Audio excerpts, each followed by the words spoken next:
आज के इस वीडियो में हम व्यष्टि अर्थशास्त्र के एक महत्वपूर्ण टॉपिक पर बात करने वाले हैं, जिसे मांग के प्रकार के बारे में जाना जाता है।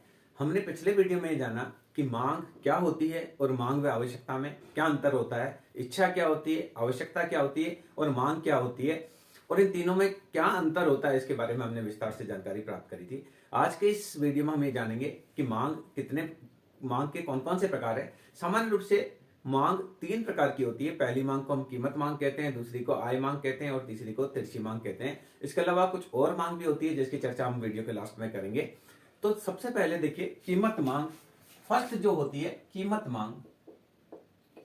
कीमत मांग क्या होता है? कीमत में मांगी जाने वाली मात्रा में आपस में संबंध को जो मांग बताती है उसे कीमत मांग कहते हैं। सामान्य रूप से किसी वस्तु की कीमत में होने वाली वृद्धि के साथ मांगी जाने वाली मात्रा घटती है और कीमत में होने वाली कमी के साथ मांगी जाने वाली मात्रा बढ़ती है। मार्केट में जब कोई चीज सस्ती हो जाती है तो उसको हम ज्यादा खरीदते हैं और कोई चीज महंगी हो जाती है तो उसको हम कम खरीदते हैं। जब एप्पल 200 रुपए किलो होता है तो महीने में एक आध किलो ही एप्पल लेते हैं, पर जब एप्पल 70 रुपए किलो हो जाता है तो महीने में हमारे 10 किलो तक एप्पल आ जाता है। जो ये बताता है कि किसी भी वस्तु की कीमत में होने वाली वृद्धि के साथ मांगी जाने वाली मात्रा गिरती है और कीमत में कमी होने के साथ मांगी जाने वाली मात्रा बढ़ती है। इस प्रकार से कीमत व मांग में विपरीत संबंध पाया जाता है, यानी कीमत बढ़ती है तो मांग घटती है और कीमत के घटने पर मांग बढ़ती है। तो ये जो मांग वक्र होता है, कीमत मांग वक्र, वह ऋणात्मक ढाल युक्त होता है। ये बताता है कि वस्तु की जब कीमत ज्यादा होगी तो मांगी जाने वाली मात्रा कम होगी। यहाँ जब कीमत P2 है तो मांगी जाने वाली मात्रा Q1 ही है। जब कीमत घटकर P1 हो जाती है तो मांगी जाने वाली मात्रा बढ़कर Q2 हो जाती है। तो ये जो मांग है उसको कीमत मांग कहते हैं, जो ये बताती है कि कीमत के बढ़ने पर डिमांड घटेगी और कीमत के घटने पर डिमांड बढ़ेगी। इस प्रकार से इसमें नेगेटिव रिलेशन होता है। तो कीमत मांग वक्र जो है ऋणात्मक ढाल युक्त कीमत मांग वक्र होता है, जो ये बताता है कि कीमत में मांगी जाने वाली मात्रा में उल्टा संबंध होता है। किसी वस्तु की कीमत बढ़ने पर मांगी जाने वाली मात्रा घट जाती है। हम अपने देखेंगे दैनिक जीवन में जब जो कोई चीज महंगी हो जाती है तो उसको हम कम खरीदना पसंद करते हैं, और जब कोई वस्तु सस्ती हो जाती है तो हम ज्यादा खरीदते हैं। अगर टमाटर का रेट 100 रुपए किलो है तो हम बाजार में से जाते हैं तो टमाटर आधा किलो ही लेकर आते हैं, पर जब टमाटर 10 रुपए किलो होता है तो हम टमाटर 2 किलो लेकर आ जाते हैं। आप गाजर लेने जाएंगे तो बाजार में जब 80 रुपए किलो गाजर है तो आप आधा किलो ही गाजर खरीदना पसंद करेंगे, पर जब बाजार में 10 रुपए किलो गाजर है तो आप 5 किलो ले लेंगे, सोचेंगे कि हम इस गाजर का जूस बनाएंगे। इस प्रकार से कीमत व मांगी जाने वाली मात्रा में जो संबंध होता है उसे कीमत मांग कहा जाता है, और सामान्य रूप से इन दोनों में ऋणात्मक संबंध होता है, यानी कीमत बढ़ने पर मांग घटती है। दूसरी जो मांग होती है उसे मांग का जो दूसरा प्रकार है उसको बोलते हैं आय मांग। सामान्य रूप से आय में परिवर्तन होने के फलस्वरूप मांगी जाने वाली मात्रा में जो परिवर्तन होता है उसे आय मांग की संज्ञा दी जाती है। सामान्य रूप से अगर हमारी आय बढ़ती है तो हमारी मांगी जाने वाली मात्रा भी बढ़ जाती है, और आय के कम होने पर हमारी मांगी जाने वाली मात्रा भी कम हो जाती है। तो सामान्य रूप से आय मांग वक्र धनात्मक होता है। पर दो वस्तुओं के संदर्भ में हम करेंगे कि सामान्य वस्तु है, अगर वस्तु सामान्य है जैसे हम यूज करते हैं, आटा है, घी है, तेल है, शक्कर है, बहुत सारी चीजें हैं, कपड़े हैं, सब सामान्य वस्तु। तो सामान्य वस्तु में क्या होता है कि इनकम बढ़ती है तो हमारी मांग भी बढ़ जाती है। जब हमारी इनकम कम थी तो हम वस्तुएं कम खरीदते थे क्योंकि पैसा नहीं था। अब इनकम ज्यादा हो गई तो हम मिठाई भी ज्यादा खरीदते हैं। पहले मिठाई कम खरीदते थे, आय कम थी तो इनकम कम थी तो हम कपड़े हमारे पास कम होते थे। इनकम बढ़ गई तो हमारे पास कपड़ों की संख्या बढ़ गई। इनकम कम थी तो हमारे पास साइकिल ही हुआ करती थी या मोटरसाइकिल हुआ करती थी। इनकम बढ़ गई तो वाहन की डिमांड भी बढ़ गई। इनकम बढ़ने के साथ हमारे पेट्रोल की डिमांड पहले कम होती है, इनकम बढ़ने के साथ बढ़ जाती है। तो सामान्य वस्तु में देखेंगे कि इनकम बढ़ने के साथ डिमांड भी बढ़ती है और इनकम के घटने पर डिमांड भी घटती है। तो इनकम बढ़ने पर डिमांड भी बढ़ती है और इनकम के घटने पर डिमांड भी घटती है। तो ये मांग वक्र जो होता है वो धनात्मक ढाल युक्त होता है, क्योंकि आय बढ़ने से मांग भी बढ़ती है और आय के घटने पर मांग भी घटती है। तो अगर हम सामान्य वस्तु की बात करें तो आय मांग वक्र धनात्मक होता है और इसे ही आय मांग कहा जाता है। आय में होने वाले परिवर्तन के फलस्वरूप मांगी जाने वाली मात्रा में जो परिवर्तन होता है उसको आय मांग कहते हैं। अब देखिए घटिया वस्तु जब है तो व्यक्ति क्या करता है, जब पैसा कम होता है तो उसको मजबूरी में घटिया वस्तु प्रयोग में लेनी पड़ती है, पर जब पैसा बढ़ जाता है, जब इनकम बढ़ जाती है तो वो घटिया वस्तु के स्थान पर अच्छी वस्तु काम में लेने लगता है। तो ऐसी स्थिति में घटिया वस्तु की मांग घट जाती है। एग्जाम्पल के लिए देखिए कि मान लीजिए व्यक्ति जो है दो प्रकार के घी है, ये डालडा घी है और दूसरा होता है देसी घी। तो क्या होता है कि जब व्यक्ति की इनकम कम होती है तो वो मजबूरी में घटिया वस्तु का प्रयोग करता है, जब इनकम बढ़ जाती है तो वो घटिया वस्तु का प्रयोग बिल्कुल भी कम कर देता है या न के बराबर करता है। तो यहाँ देखिए इनकम मांग वक्र जो होता है वो इनकम मांग वक्र घटिया वस्तु के बारे में नेगेटिव होता है। जब उसकी इनकम कम थी तो आपके पास अनब्रांडेड कपड़ों की संख्या ज्यादा थी, इनकम आपकी कम थी तो आपके पास अनब्रांडेड ज्यादा थे। इनकम बढ़कर बहुत ज्यादा आपकी इनकम होगी तब आप ब्रांडेड खरीदने लगे तो अनब्रांडेड कपड़ों की डिमांड घट जाएगी। तो यहाँ देखिए इनकम बढ़ती है, इन वस्तु की डिमांड घट जाती है। तो इनकम के बढ़ने से क्वांटिटी घट जाती है और इनकम के घटने से क्वांटिटी बढ़ जाती है। तो इस प्रकार अगर वस्तुएं घटिया होती है तो उनका आय मांग वक्र ऋणात्मक ढाल युक्त होता है, यानी इनकम बढ़ने पर हम घटिया वस्तु का प्रयोग करना कम कर देते हैं और इनकम घट जाती है तो मजबूरी में व्यक्ति क्या करता है, घटिया वस्तु लेता है। तो जो आय मांग वक्र मांग है वो सामान्य वस्तु के साथ धनात्मक होती है, यानी आय बढ़ने के साथ उनकी मांगी जाने वाली मात्रा बढ़ती है। पर जो घटिया वस्तु है, जो हीन वस्तु है, उनमें आय मांग जो होती है वो ऋणात्मक होती है।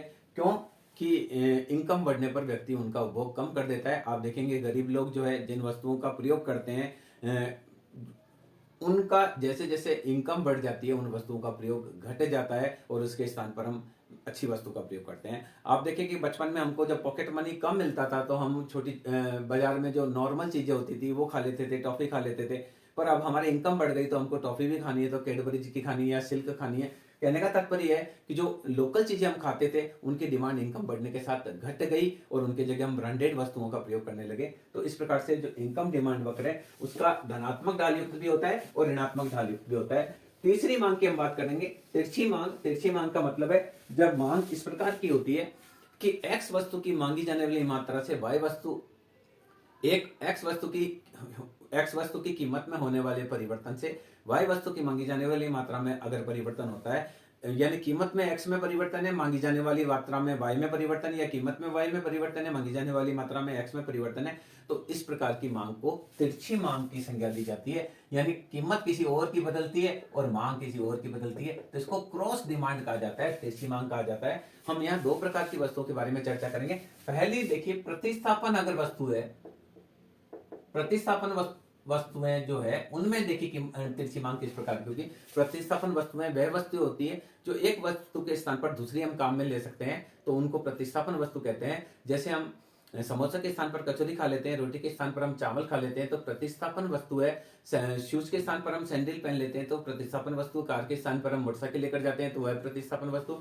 यानी ऐसी वस्तु जो एक के स्थान पर दूसरी काम आ जाती है। हम चाय नहीं पीते हैं तो कॉफी पी लेते हैं, या कॉफी के स्थान पर हम चाय पी लेते हैं। तो स्थानापन्न वस्तु, प्रतिस्थापन वस्तु या स्थानापन्न वस्तु वह वस्तु होती है जो एक के स्थान पर दूसरी काम आती है। अब देखिए स्थानापन्न वस्तु में क्या होता है कि जैसे जैसे कॉफी की कीमत बढ़ेगी, देखिए ये कॉफी है, मान लो हमने कॉफी की कीमत ली और ये चाय की कीमत, तो देखिए जब कॉफी सस्ती थी, 10 रुपए की कॉफी थी तो चाय वाले की चाय बिकती थी 100।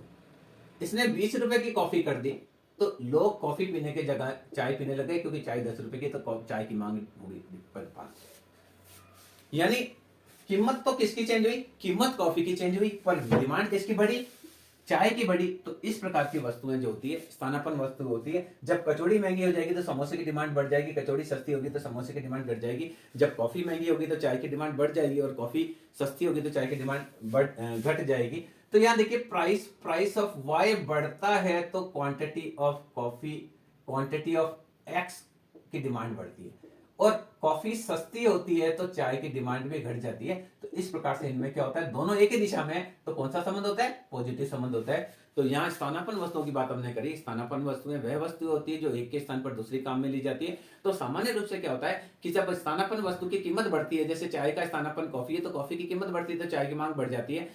कचौड़ी का स्थानापन्न समोसा है तो जब कचौड़ी महंगी होती है तो लोग समोसा खरीदना पसंद करते हैं। जब कचौड़ी सस्ती हो जाती है तो समोसे से पैसा निकाल कर किसमें लगा लेते हैं, कचौड़ी में लगा लेते हैं। तो इस प्रकार से स्थानापन्न वस्तु। दूसरी वस्तुएं जो होती है वो होती है पूरक वस्तु।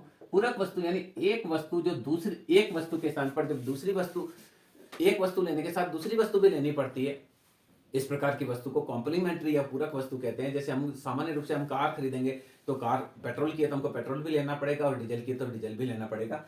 पेन शाई वाला पेन लेते हैं तो पेन के साथ हमको शाई भी लेनी पड़ती है। सामान्य हम शूज लेते हैं तो साथ में सॉक्स भी लेने पड़ते हैं। हम रोटी मांगते हैं तो साथ में हमको सब्जी भी मांगनी पड़ती है। यानी जब वस्तुएं पूरक होती है जिनकी डिमांड साथ साथ में की जाती है, एक के साथ दूसरी भी मांगी जाती है, तो पूरक वस्तु में क्या होता है पूरक वस्तुओं में मांग वक्र ऋणात्मक ढाल युक्त होता है। जब कार महंगी हो जाएगी तो कार महंगी, देखिए कार की कीमत,